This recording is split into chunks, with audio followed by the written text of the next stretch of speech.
মামু তুমিও না বইরিছনি আমার বাসার আইয়া আমার লাইফ হেল হই গেছে। তুমি আমারে মামু কি জাত কন্যা দিছো, এই কি জাত বউ দিছো। আর আমি গরো থাকতাম পারি না, বারে থাকতাম পারি না, মোবাইলে থাকতাম পারি না। বুঝা যা তুই আমার যাইয়া হুতনো পাইতো আমারে দুসি লই যায় এখানে বা 7 মাস ধরে সংসার করে একদিন খান্দিয়া ইয়া কই যায় না মানে মানে গুত্তা খাই আইতো মামু কি চুকে আইছে কইতে বাদেনি মামু যে তোমার মামি মারিতো আছে মারি দিত আছে মাঝে কোনো মনতে ফালাই যাইছে দেবো খানো কা দুজা দুজি করিস না মাঝে খানো মামু মাতো আসলাম এর লাগে তোমার মাতিয়া দিছি তুমি মনে করছি না তোমার দলালি খাইলি তুমি বুঝিয়া মাতিয়া দিতাই নানি।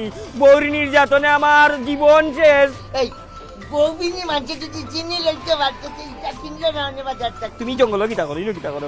আমি যেগুলো টাকা যাইছি বেটা তোর মামি আত্মলিল আছি বুঝলি কইছি বাপর বাতাই 15,000 টাকা নিয়ে টাকা দিয়ে উনারে বা মামু এখন আমি প্রেম করি বিয়া করলাম, বিয়ার হয়েছি না 2 দিন বউয়ে যাতাইয়া বাদ করে অভিজ্ঞ মানুষ আমার বিপদে উদ্ধার করো। তোমার আল্লাহ দোয়াই খাওয়ানো তো দিও আমরা টেনশন আছে কি তাই এই কিতা ইস্তা কি দিছে তাই আমার 2 দিন হয়েছে না যাতাইয়া বাদ করে এখন আমি কিতা করতাম। ও মু রাত্রে মরি গেছে বউ মামু বউ মরি গেছে মামু পরামর্শ তুই তুই ফেমো যাস নি তুই ফেমো যাস না হারাম যা পয়লা তুমি বিয়া মনে হচ্ছে প্রেম করি বিয়া করলে ভালো হয়। মামু তুমি ক্যাসেট, আমি অনলাইন, হে কোন লাইন? এই তুই কোন না এ তো ফেম লাইন বাজে